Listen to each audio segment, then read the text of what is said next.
I don't see a countdown. Okay, but I'll see a countdown. Hey, this is Emily Leach. I am with the Freelance Conference, and today we are interviewing two people. We have a dude that's known as Coach. What's up? Coach Culbertson, and then, of course, his beautiful and amazing wife, Kimberly. So thank you guys so much for being with us today. Thanks for having us. Yeah, glad to be here. Yeah, so today we're going to just dive in a little bit to what these guys are up to. We're going to dive into what they're going to be doing at the conference. But before I do all that, you guys know how this works. I'm going to run over to Facebook real quick, and I'm going to share this out to my personal timeline. So if you guys are on board, go ahead and do that as well. Yeah, I'll do it. Give me just one more second. Excellent.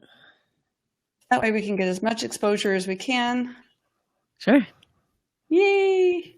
You guys can do all the technical things. I know. I'm just gonna head out right here. I'm just going to do a share now public, super simple, quick, easy.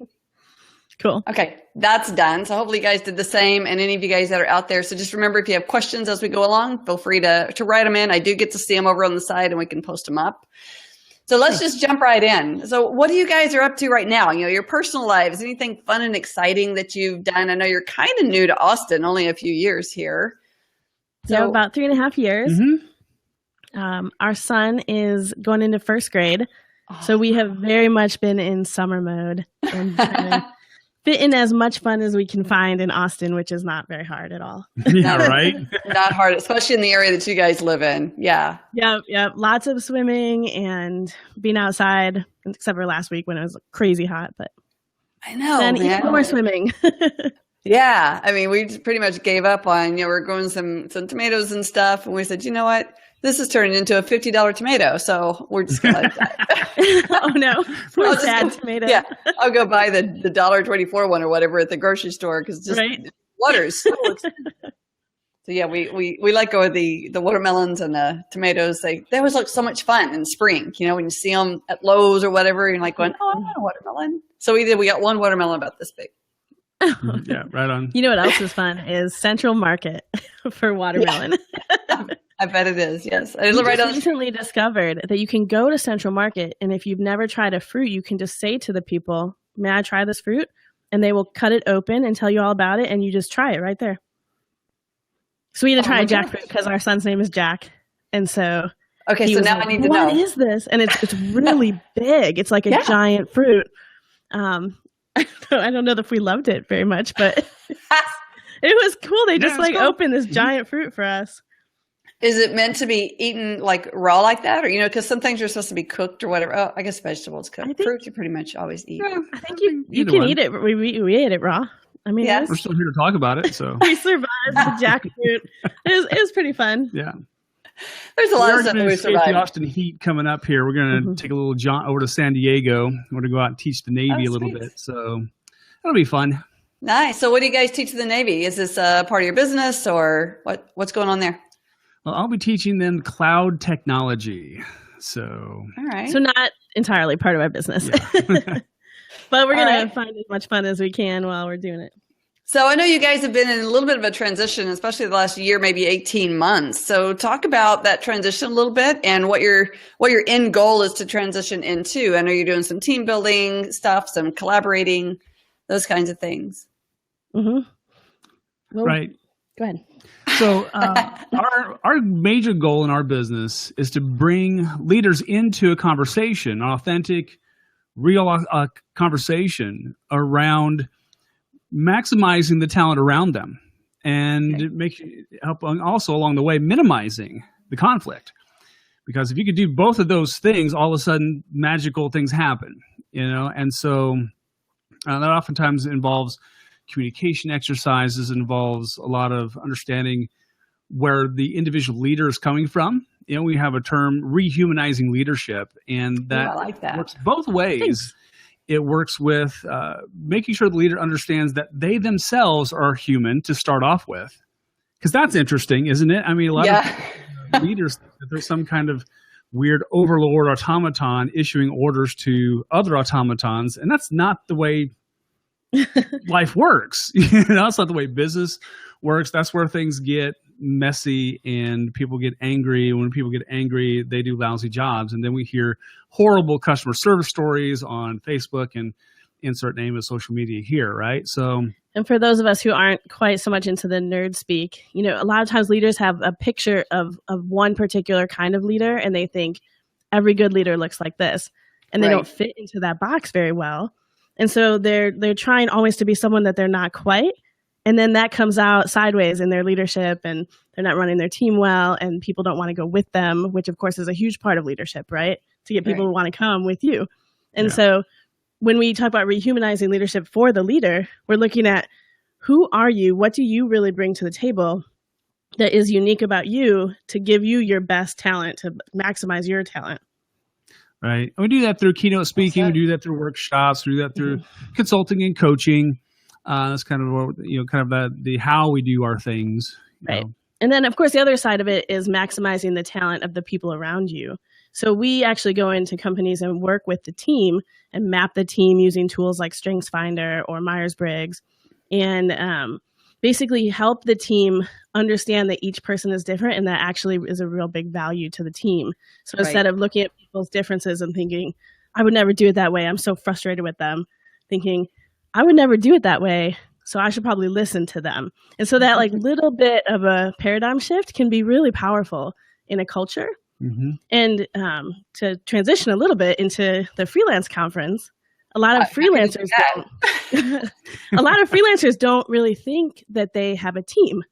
But and I know, if you're going to do this in the long term, you have to collaborate with people, and the stakes are really higher. In the sense that, if you're really hard to work with in your job, your coworkers don't generally get to fire you. It has to really escalate, right? But if you are a freelancer and you're hard to work with, then the next project, they don't have to work with you. Yeah. Right. And, and even on the flip side of that, or what I kind of heard when you first started talking was, there's a lot of stuff in business or in life that we want to do that it's just not feasible or possible to do to the size that you probably see it in your head all by yourself. And so it doesn't mean that you need a team 365 days a year. Take the conference, for instance. Right. There's really only 3 or 4, maybe as many as 6 months out of the year where I really need a full-blown team. And then the rest of the time we can, minimize. And so I guess I would say to people thinking about it out there, it's like, you know what, it doesn't necessarily mean that it's a 12-month commitment every single year, depending on your needs and your goals. Just like on movie sets, teams come together for that movie and then they disband. Exactly. Yeah. And so it's really, freelancing in so many aspects is very much like that for certain projects. People, you'll bring on this talent, and then on the next project, they go do something else.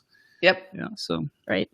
But just like with movies, if we carry that metaphor, we all know that there are certain people who are very talented that are known for being hard to work with, and it limits some of their options, right? Right. So we don't want that. And so our session for the freelance conference is letting go of the lone wolf mindset, and how do we collaborate well, even if that person isn't a fixture on our team.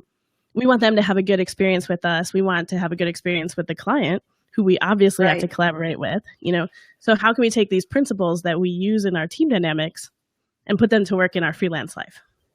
Well, that's another really cool way of looking at it. We look at clients as if they're this thing outside and they're a client, but really, as soon as you bring them on or they bring you on, you're now a team trying to get that project done. And changing that mindset, looking at that relationship differently could make a huge difference for client relationships. Sure. Absolutely. Mm-hmm. Awesome. Yeah. All right. When folks do this well, when they tune into each other and they treat each other like humans, What? This is crazy talk, isn't it? This is just crazy talk. All of a sudden, there's some grace in the mix, for understanding. There is, understanding that people bring different things to the table, and they're not, we're not just simply things to be programmed. And sometimes, especially in our technological based society nowadays, sometimes we drift into that. And it's a little terrifying to hear hiring managers or team managers talk about people as resources, and drives Ben crazy. Oh man, it's like, no, I literally have sat in conversations about this where they keep talking about resources and they use every other word possible. You're such a great asset. Yeah. There's going to be that guy sometime that stands on a chair in a meeting and says, I'm a human being. Yeah, right. Shut up. And they're like sad and like, oh, it was a compliment, you know. Yeah. So you guys are going to do your workshop together. Yep. So tell me a little bit about how that dynamic's going to run and maybe even what people can expect to get out of your workshop. Sure. Well, we are going to take some of these principles for team dynamics and put them to use in our freelance life and look at how can we collaborate better. What are some trouble areas where you may be actually shooting yourself in the foot in trying to make your way as a freelancer? What are some places where you can collaborate better? What are some principles that you can put into play? And then along with that, we're going to do some interactive exercises where you can think through your own team, and also look at some like hypothetical team environments and see how we can put these things into play. And we will lean a little bit into StrengthsFinder. So if people have taken the StrengthsFinder, they can come with their results. But if they haven't, we're going to have some cheat sheet kind of options where you can kind of look at it for a moment, pick what might be your strengths, and then if it resonates to you, you can leave it and go take the assessment, and you'll have a little tiny bit of like dip your toe in knowledge about StrengthsFinder. Okay, that sounds fantastic. I really love about what you say for the freelance conferences. You often say you're not alone anymore. Yeah. And the benefit of being a freelancer is you don't have to deal with other people's drama, but then the downside of that is you don't have a team. Yeah, you don't have a team that's around you every day.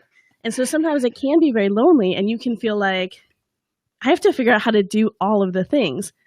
And the truth is, you don't have to do all of the things. We can collaborate with people in a way where even though we don't have a literal team, we don't have to feel like we're alone. And so one thing that StrengthsFinders can be helpful as a tool is to let you lean into what you're really good at and see where you can partner with people for what they are good at.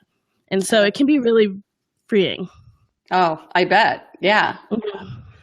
Well, I'm super, super looking forward to this. I know I can't go to every single one of the workshops, but they are going to be recorded. So there is the option to be able to watch them later.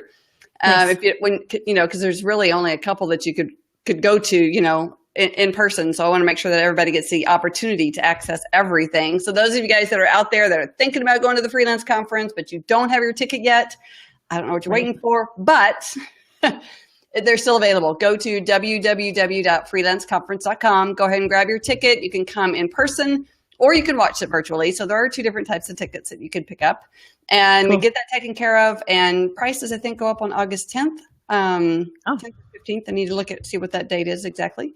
And until then, thank you guys so very much again for giving us some of your time. And it was a little crazy getting on here. Sometimes technology glitches happen, but I'm glad we pushed through. Yeah, me too. I'm glad we pushed through and we made this happen. So this will, not only stay on the Facebook page, but it will also get put on your page on the website. So feel free to share it out if you want. And for the rest of you guys, until the next time, talk to you later. We'll see you later. See you, Emily. Bye. Bye.